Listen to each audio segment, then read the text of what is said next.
রেজাল্টের অপেক্ষা। এই কয়েকদিন থেকে আমি কেন জানি প্রত্যেকবার আমি তাকে জড়িয়ে থাকি। কেন তৈরি করি এটা কিছু করতে পারি। আমি তার মুখে থেকে ছোট ছোট আমার সন্তানের মতো ছেলেগুলোকে দিয়ে দেবে ফাঁকির মতো গুলি করে মারা হয়।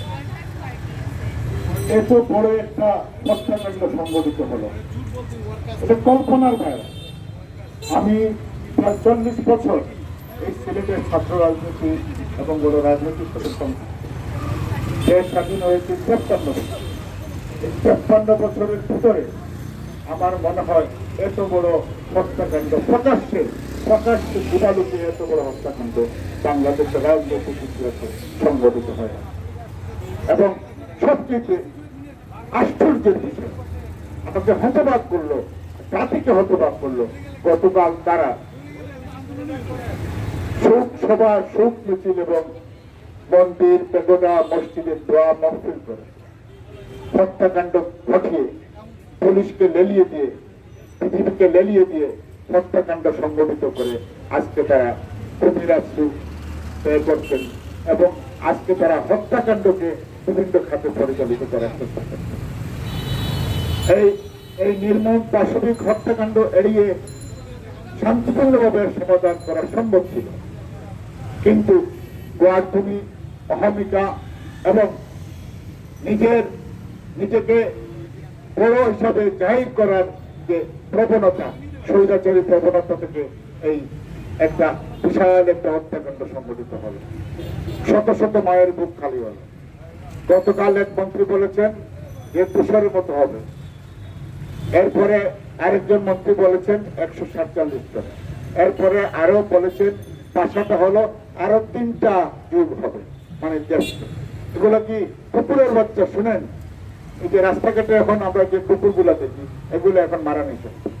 আগে আমরা দেখতাম মিউনিসিপালিটি কুকুর বেশি হলে রাস্তাঘাট থেকে কুকুরগুলোকে ইঞ্জেকশন দিয়ে মেরে ফেলে, এখন কুকুরগুলোকে রাস্তায় মারা হয়। এই মেধাবী ছাত্রদেরকে যে তবে প্রকাশ্য হত্যাকাণ্ড সংগঠিত করলো এই ফ্যাসিবাদী সরকার, তার দায় দায়িত্ব কে নেবে? আজকে ভিন্ন খাতে এই সমস্ত প্রবাহিত করার জন্য দেখেন আমরা 40 বছর ধরে জামাত শিবিরকে নিষিদ্ধ করার দাবি জানিয়ে আসছি। এই সিলেট শহর থেকে শুরু করে সারা বাংলাদেশে এই মৌলবাদী সাম্প্রদায়িক শক্তিকে নিষিদ্ধ ঘোষণা করার জন্য আমরা দীর্ঘ সংগ্রাম করে আসছি। আজকে সরকার এই ভিন্ন খাতে প্রবাহিত করার জন্য হুট করে একটা নির্বাহী অর্ডারের মাধ্যমে জামাত শিবিরকে নিষিদ্ধ করে সমস্ত আন্দোলন সংগ্রামকে অন্যদিকে নিয়ে যাওয়ার জন্য চেষ্টা করছে। সুতরাং আমরা বলবো,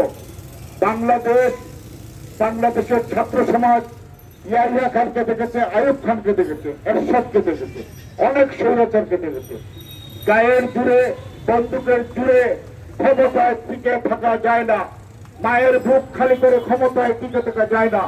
তাই আমরা আহ্বান জানাবো, যে সমস্ত হত্যাকাণ্ড সংঘটিত হয়েছে সমস্ত কিছুর দায়ভার নিয়ে অবিলম্বে এই ভোটারবিহীন সরকারকে পদত্যাগ করতে হবে। অন্যথায় তার পরিণতি বাংলাদেশে কি হবে আমরা জানি না। আমরা যারা অন্যায় কাছে দরকার হলে আমরাও বুক পেতে মৃত্যুর মুখে ঢেলে পড়বো, কিন্তু আপনার কাছে আমরা মাথা নত করবো না। বন্ধুগণ, আপনারা আরো শক্তি সঞ্চয় করুন, আমরা সবাই রাজপথে থাকবো। এই নৃশংস ঘটনার প্রতিবাদ আমরা অবিরাম চালিয়ে যাব যতক্ষণ